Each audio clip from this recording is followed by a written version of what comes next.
જય શ્રી કૃષ્ણ મિત્રો, આ વિડીયોમાં સાંભળશું અધિક માસની કથાનો અધ્યાય 24મો દીપદાનનો મહિમા અને આજની કથા વાર્તા છે ધર્મનો સાક્ષાત્કાર। મિત્રો, આજે અધિક માસનો 24મો દિવસ છે। અધિક માસ કે જેને પુરુષોત્તમ માસ કહે છે, આ મહિનામાં નિત્ય એક અધ્યાય અને એક કથા સાંભળવાનો મહિમા છે તથા ભગવાન પુરુષોત્તમ રાયની પૂજા પાઠ કરી દાન પુણ્ય અને પવિત્ર નદી કે જળાશયમાં સ્નાન કરવાથી અક્ષય પુણ્યની પ્રાપ્તિ થાય છે। જે મનુષ્ય વ્રત પૂજા કે ઉપવાસ કરી શકવાની સમર્થ નથી, તો તેમણે નિત્ય એક અધ્યાય અને પુરુષોત્તમ માસનું મહાત્મ્ય દર્શાવતી કથા જરૂર સાંભળવી જોઈએ। કારણ કે અધિક માસ કે જેને મલ માસ કહે છે, તેની પર ભગવાન પુરુષોત્તમ રાયે કૃપા કરી તેને પોતાનું નામ આપ્યું।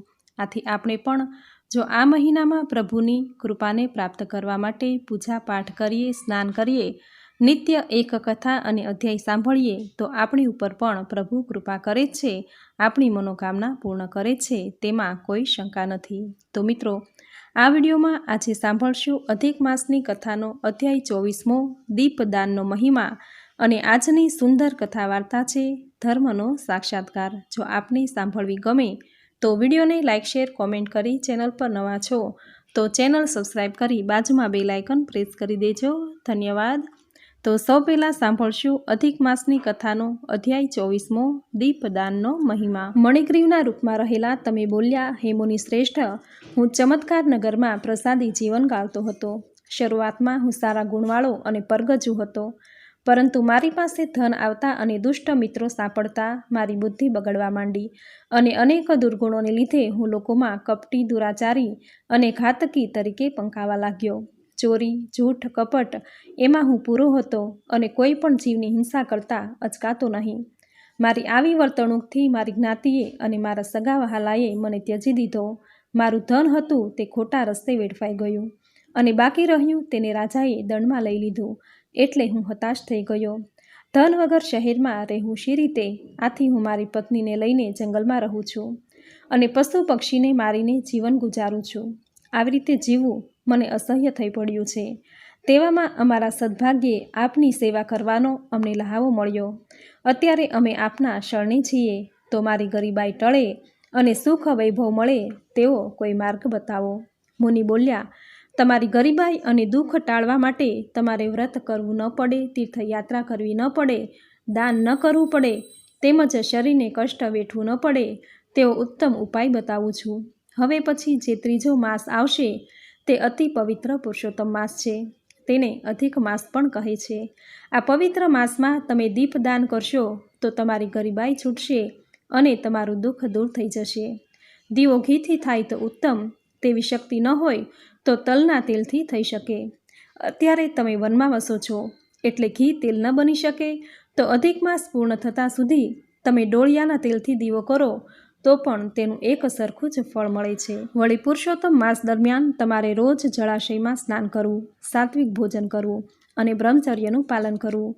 તમે મારી જે સેવા ઉઠાવી છે તેના બદલામાં મેં તમને શાસ્ત્રમાં ઉત્તમ ગણેલા વ્રત વિશે કહ્યું, જે દીપદાન વિશે જણાવ્યું, તે લક્ષ્મી આપનારું છે।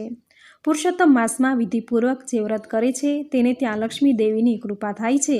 એમ તો વેદમાં પણ ઘણા પ્રકારના દાનો વર્ણવેલા છે, ઘણા કર્મો કહેલા છે, પરંતુ તે બધાએ પુરુષોત્તમ માસમાં કરેલા દીપદાનથી ઉતરતા છે। પુરુષોત્તમ માસમાં કરવામાં આવતા દીવાનું મહાત્મ્ય એટલું બધું છે કે યોગ જ્ઞાન, સાંખ્ય શાસ્ત્ર પણ તેની કળાને પહોંચી શકે નહીં। અરે ગાયનું શ્રાદ્ધ, ગૌતમી નદીનું સ્નાન, વેદનો અભ્યાસ, આ બધાએ પુરુષોત્તમ માસના દીવાની તોલે આવી શકતા નથી। પુરુષોત્તમ માસના દીવા આગળ સહસ્ત્ર ગ્રહણ અને સેંકડો વ્યતિપાત પણ કંઈ ગણતરીમાં નથી। આ દીપદાનનો મહિમા એટલો બધો છે કે તેનું વર્ણન કરતાં પાર આવે નહીં। તે સંસારની સકળ સમૃદ્ધિને દેનારું છે, સંપત્તિ, સંતતિ અને કીર્તિ દેનારું છે। દીપદાન વાંઝિયાપણું ભાંગે છે, સ્ત્રીઓને વૈધવ્યથી દૂર રાખે છે, રાજ્યથી વિમુખ થયેલાને રાજપાટ પાછો અપાવે છે, ઈચ્છેલા કાર્યોને પૂર્ણ કરે છે। દીપદાન કરનાર કુંવારી કન્યા સંસ્કારી પતિને પ્રાપ્ત કરે છે, પુરુષને સદ્ગુણી અને કહ્યાગરી પત્ની સાંપડે છે, જેને વિદ્યા જોઈએ છે તેને વિદ્યા પ્રાપ્ત થાય છે, મોક્ષની ઈચ્છાવાળાને દીપદાનથી મોક્ષ મળે છે। જોત જોતામાં પુરુષોત્તમ માસ આવ્યો અને તમે ડોળિયાના તેલનો દીવો કરવાનો સંકલ્પ કર્યો. સંકલ્પ પ્રમાણે તમે આખો મહિનો દીવો જલતો રાખ્યો, જેથી ભગવાન પુરુષોત્તમ તમારા પર પ્રસન્ન થયા અને અંતે સ્વર્ગમાં તમારો વાસ થયો. સ્વર્ગના સર્વે સુખો ભોગવીને તમે જે પુરુષોત્તમ માસમાં દીપદાન કર્યું, તેના ફળ સ્વરૂપે આ બધો વૈભવ તમે આ જન્મમાં ભોગવી રહ્યા છો. આ પ્રમાણે ઇતિશ્રી બૃહદ નારદીય વિશે પુરુષોત્તમ મહાત્મ્યમાં અધ્યાય 24મો સમાપ્ત થયો. બોલો ભગવાન પુરુષોત્તમ રાયની જય. તો મિત્રો, આપણે સાંભળ્યો અધિક માસની કથાનો અધ્યાય 24મો. હવે સાંભળશું આજની કથા વાર્તા ધર્મનો સાક્ષાત્કાર. નર્મદા નદીને તીરે મહિષ્મતી નગરી આવેલી છે. તેમાં એક અતિ સુંદર બ્રાહ્મણી રહેતી હતી. તેનું નામ બકુલા. બકુલા સ્વરૂપવાન હતી, પરંતુ ધર્મિષ્ઠ. દરેક વ્રત અને તપ કરી પુણ્યનું ભાતું બાંધતી. ધર્મ રૂઢી રીતે થાય, તેથી થોડાક સમયથી તેણે નદી કાંઠે એક ઝૂંપડી બાંધી તેમાં વસવાટ કર્યો. ત્યાં આગળ તેને એક કામ કરવાવાળી ભીલબાઈ મળી આવી. તેથી તેને ભક્તિ અને આરાધના કરવામાં સરળતા પડતી. કામ કરવાવાળી ભીલબાઈ બકુલાના કર્મ ધર્મ જોતી, પરંતુ તેના મનમાં ધર્મ પ્રત્યે રાગ ઉપજતો નહીં. પરંતુ તે જે પાપ કરતી હતી તે કર્યા જ કરતી. અધિક માસમાં પણ ઘણા ભાવિક નર નારીઓને નદીએ સ્નાન કરતા જોતી, ધર્મ ધ્યાન કરતા જોતી. બકુલાને પણ રોજ નદીએ નાહવા જતા જોતી, કથા વાર્તા કહેતી અને પુરુષોત્તમ ભગવાનનું રટણ કરતા એ જોતી.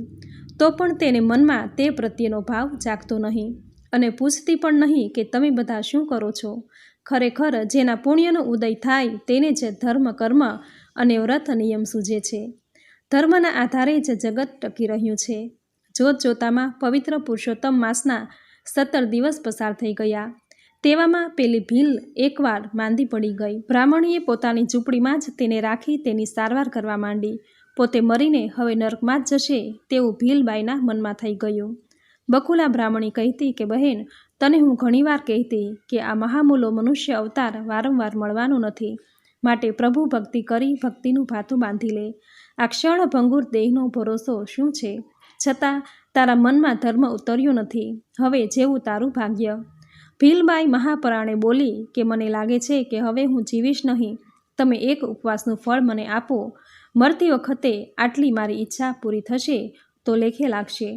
બકુલા બ્રાહ્મણીએ ભીલબાઈના શ્રેય માટે શુદ્ધ ભાવથી પોતાના એક ઉપવાસનું ફળ તેને અર્પણ કર્યું. સાથે જ પુરુષોત્તમ ભગવાનને પ્રાર્થના કરી કે તેની સદગતિ કરે. ભીલબાઈએ પછી ચેતના ગુમાવી દીધી અને તેનું મૃત્યુ થયું. ત્યાં તો દેવ વિમાન તેને લઈ જવા આવી પહોંચ્યું. દેવદૂતો તેને વિમાનમાં બેસાડી સ્વર્ગપુરીમાં લઈ ગયા. પુરુષોત્તમ માસના માત્ર એક જ ઉપવાસનું ફળ એટલું બધું મંગલકારી નીવડ્યું, તો પછી જે ભાવિકો પોતે જ ઉપવાસ કરે છે તેનું તો કેટલું બધું ફળ મળે. અધિક માસમાં પુરુષોત્તમ વ્રતમાં જે ભાવિકો એકટાણા કરે છે તેઓને પ્રભુની પ્રસન્નતાને પામે છે. પ્રભુ તેનું કલ્યાણ કરે છે. તેની મનોકામના ભગવાન પુરુષોત્તમ રાય પૂરી કરે છે. આવો મહિમા છે અધિક માસમાં પુરુષોત્તમ વ્રત કરવાનો, એકટાણા કરવાનો અને ભગવાન પુરુષોત્તમ રાયની પૂજા પ્રાર્થના સ્તુતિ કરી કાલાવાલા કરવાનો અને નિત્ય કથા અને અધ્યાય સાંભળવાનો. તો મિત્રો, આજની આ કથામાં આપણે સાંભળ્યો અધિક માસની કથાનો અધ્યાય 24મો અને આજે સાંભળવામાં આવતી સુંદર કથા વાર્તા, જે તમે અંત સુધી પૂરી શ્રદ્ધાથી સાંભળી, જે સાંભળવી તમને જરૂર ગમી હશે. તો વિડીયોને લાઇક કરી કોમેન્ટમાં જય શ્રી હરિવિષ્ણુ, જય પુરુષોત્તમ ભગવાન જરૂર લખજો. ચેનલ પર નવા છો તો ચેનલ સબસ્ક્રાઈબ કરી બાજુમાં બેલ આઇકન પ્રેસ કરી દેજો, જેથી આપણા આવનાર દરેક નવા વિડીયોની નોટિફિકેશન તમને મળતી રહે. તો ફરી મળીશું આવી જ નવી ધાર્મિક માહિતી, નવી ધાર્મિક કથા સાથે. ત્યાં સુધી આપ સૌને મારા જય શ્રી કૃષ્ણ.